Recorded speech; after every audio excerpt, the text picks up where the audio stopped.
Hello friends, सवालों के postmortem में आपका वेलकम है। तो चलिए स्टार्ट करते हैं। ये हमारा 8th क्वेश्चन रहेगा। Name the physical quantity which gives us an idea of how slow or fast a body is moving. तो देखिए, आपको क्या बताना है, आपको ये बताना है कि ऐसी कौन सी फिज़िकल क्वांटिटी है जो कि आपको ये बताएगी कि कोई मूविंग ऑब्जेक्ट कितना फास्ट चल रहा है या फिर कितना स्लो चल रहा है। तो सबको पता है, हम लोग उसको क्या बोलते हैं, स्पीड बोलते हैं।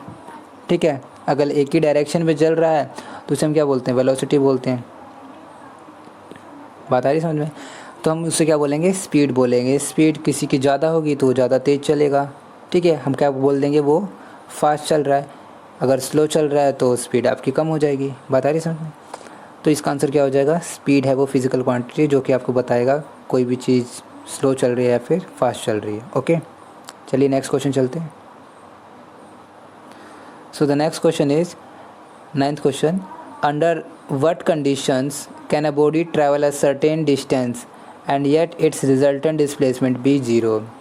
तो आपको इसमें ये बताना है कि ऐसी कौन सी कंडीशन है जिसमें बॉडी ट्रैवल तो करती है। मान लीजिए ये एक बॉडी है, वो ट्रैवल तो कर रही है लेकिन उसका डिस्प्लेसमेंट क्या होता है, ज़ीरो होता है। फॉर एग्जांपल, एक सर्कुलर मोशन आप चलते हो, सर्कुलर मोशन करते हो।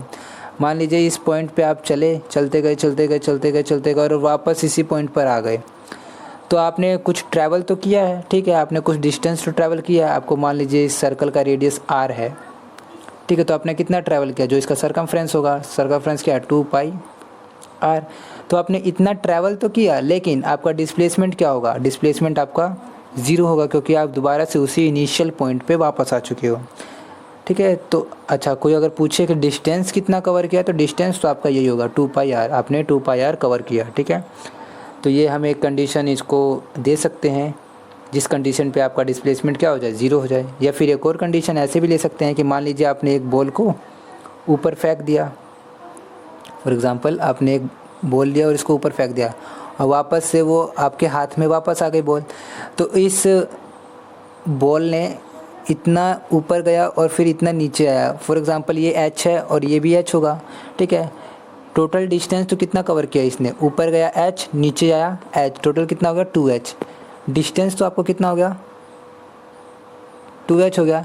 लेकिन आपका डिस्प्लेसमेंट क्या होगा, आपका डिस्प्लेसमेंट क्या होगा, यहाँ पर ज़ीरो होगा। क्यों?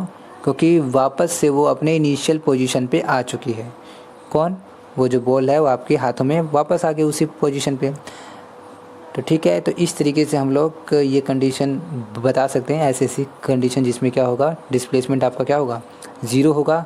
और हम क्या देख रहे हैं, यहाँ पे डिस्टेंस ज़ीरो नहीं है, बॉल ने कुछ तो तय किया, ऊपर गया फिर वापस नीचे आया। ठीक है, तो इस तरीके से हम लोग कंडीशन दे सकते हैं जहाँ पे डिस्प्लेसमेंट क्या हो, ज़ीरो हो। ठीक है, ओके, चलिए। हाँ, तो आपका 10th क्वेश्चन है, in addition to speed what else should we know to predict the position of a moving body.